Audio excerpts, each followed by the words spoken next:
It's that time again where I take the idea of a custom chapter, warband, order or regiment as submitted by one of my channel members or patrons and build it. And this time around I've forgone the usual Space Marine chapter and instead focused on a member of the Adept Sororitas, one submitted by Topher Johnson. So join me as I build a custom Sister of Battle of the Penitent Vow.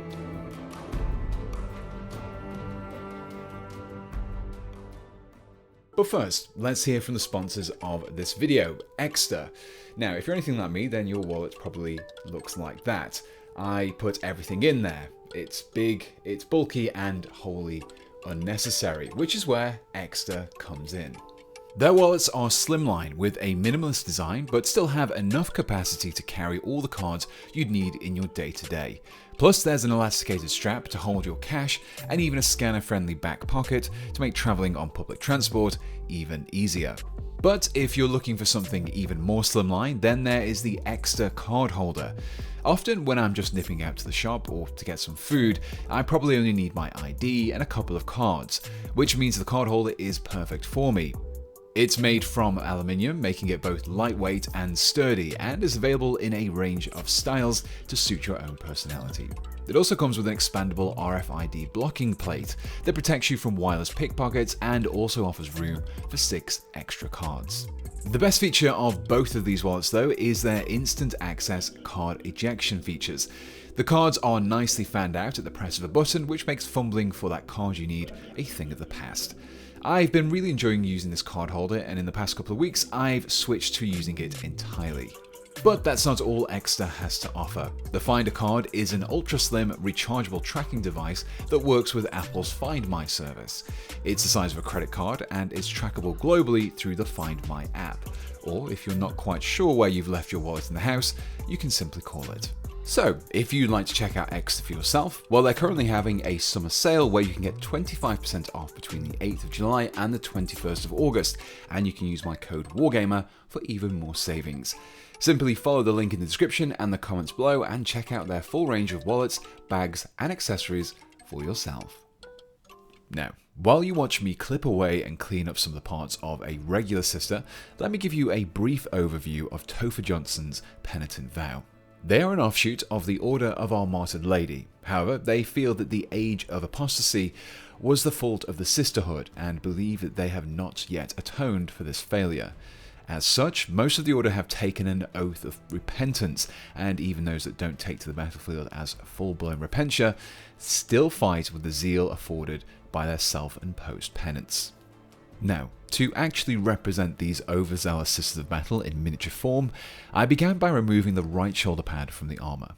Now, depending on which torso you're building, the shoulder pad may or may not already be attached, but either way, the process is the same. I clipped away the pad, but left the rim where the pipe attached to it intact. I'd recommend cutting a little less than you need here and just trimming it back afterwards. That way you avoid accidentally damaging the parts that you still need.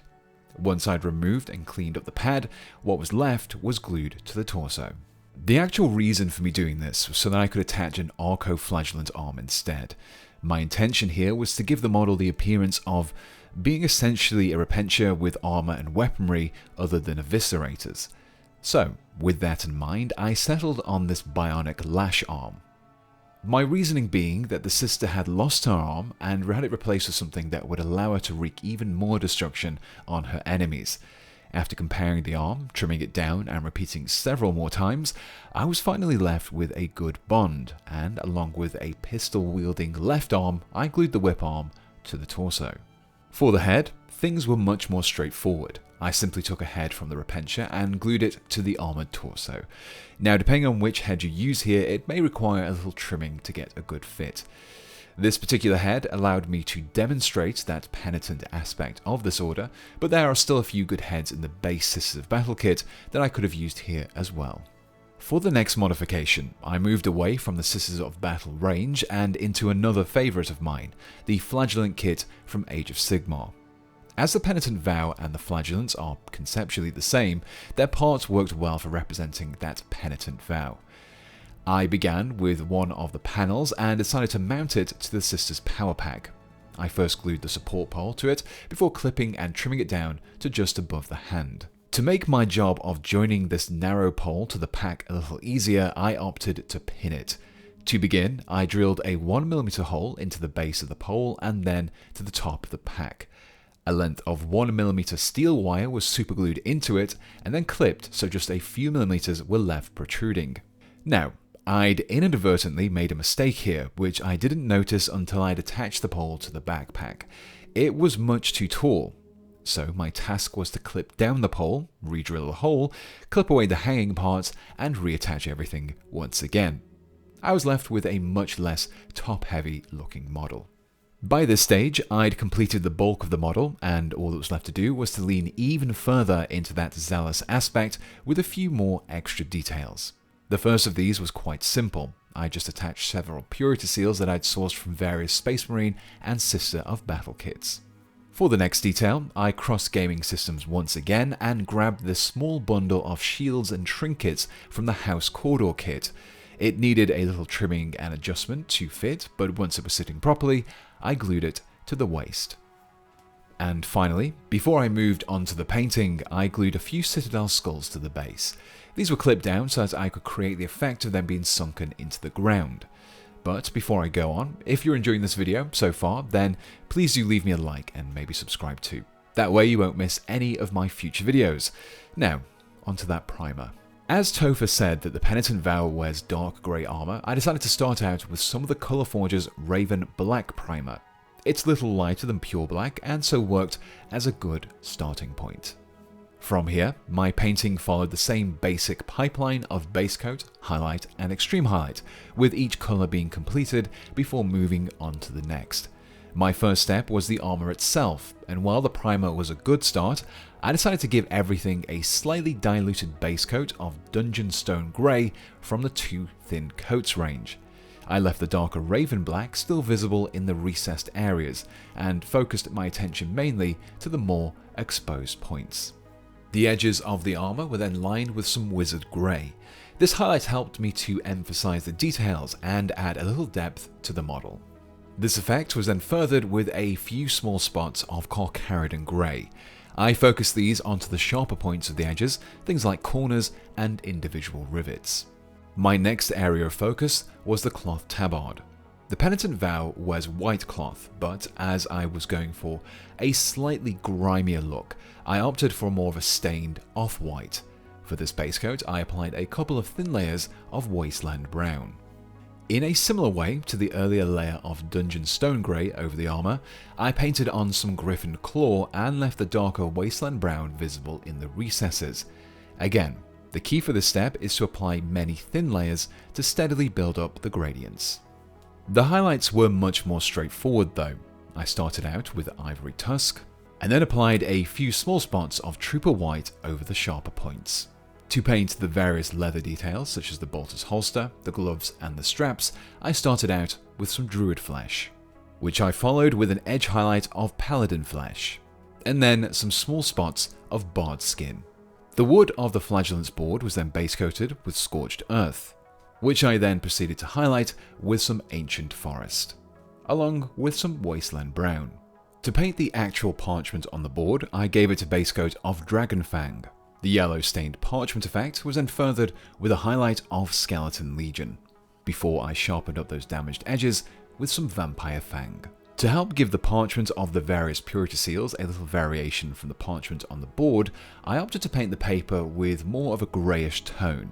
To achieve this, I started out with Wizard Grey, highlighted the areas with Carcharadon Grey, and then picked out the corners of the tears with some White Star. In addition to the white and black, red was also a key colour of the Penitent Vow, and so I made sure to include some, particularly over the purity seals and one of the shields around the waist.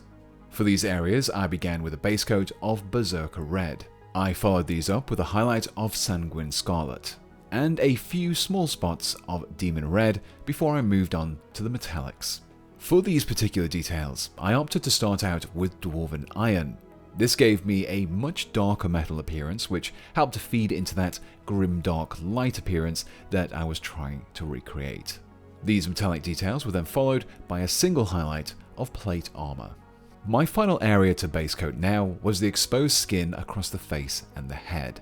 These were first tackled with some Barbarian Brawn, highlighted with Dwarven Skin, and then given a final highlight of Elven Skin. For each of these steps, I kept things subtle and made sure that my mixes were thinned with a little water.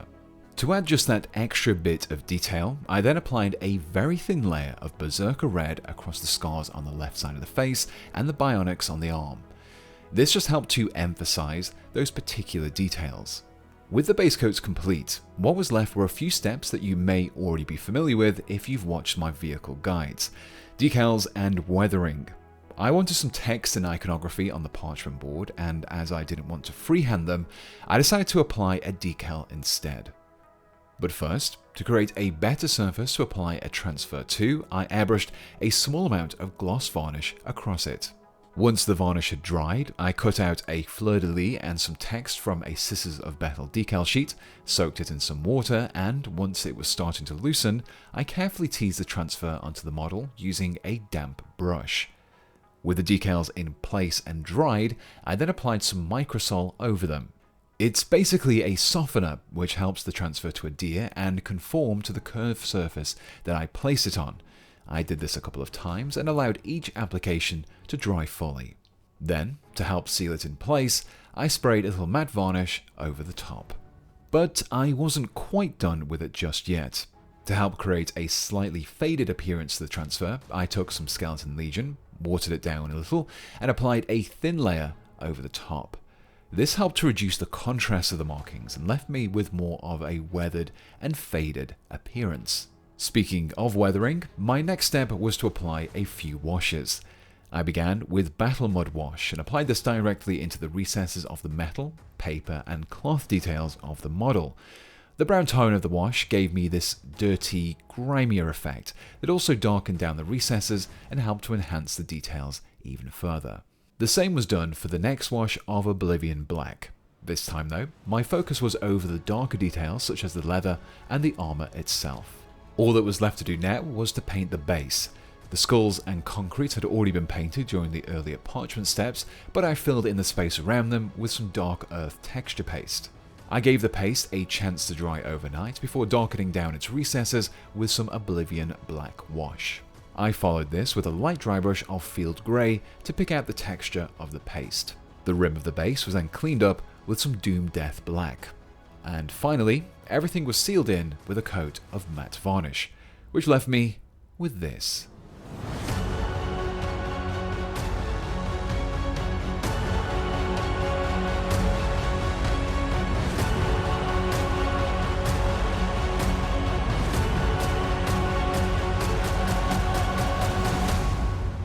And here we have the finished member of the Penitent Vow, as submitted by one of my patrons. Thanks for your submission, Topher, and this model will be making its way to you very shortly. If you would like to be in for a chance to have your own miniature idea created by me and sent to you, then all you need to do is either become a Patreon supporter or channel member using the links below. There you'll find a link to the form that will allow you to submit your idea. In addition to your submission, you will also get access to sneak peeks, early and ad-free videos, plus some exclusive merchandise. And you also help keep this channel going. Speaking of my supporters, let me just say a huge thank you to everyone who already helps me out. In particular, my Pouch of Dead Animal Bits tier and above supporters, who are Andrew Console, Axel Jonsson, Berserker, Bits of Wargaming, Chris Reynolds, Daniel Dowling, Gabe Benavides, Hugh Wright, Ilniro Galeri, Immaterial Creations, Maciej Savitsky, Molly Mork, Morgan, Mr. Grimm, Nathan, Nima, Pale Juice, Brian Little, Splinkus, Swedsman, Tim, Tom Haysmith, and War Novice. And my Sergeant level channel members who are Underz, Kutch Kato, Roll 1 to Explode, Seth Thasset Aponsawat, The Sire Acquired, Lloyd Davies, Phoenix's Den, Trooper Geo, Mr. Jared Hess 95, David, John Gibbs, Philip Poya, Nerdington Paints, Mark Taylor, and Whale Tussler. So, until next time, thanks for watching, and goodbye.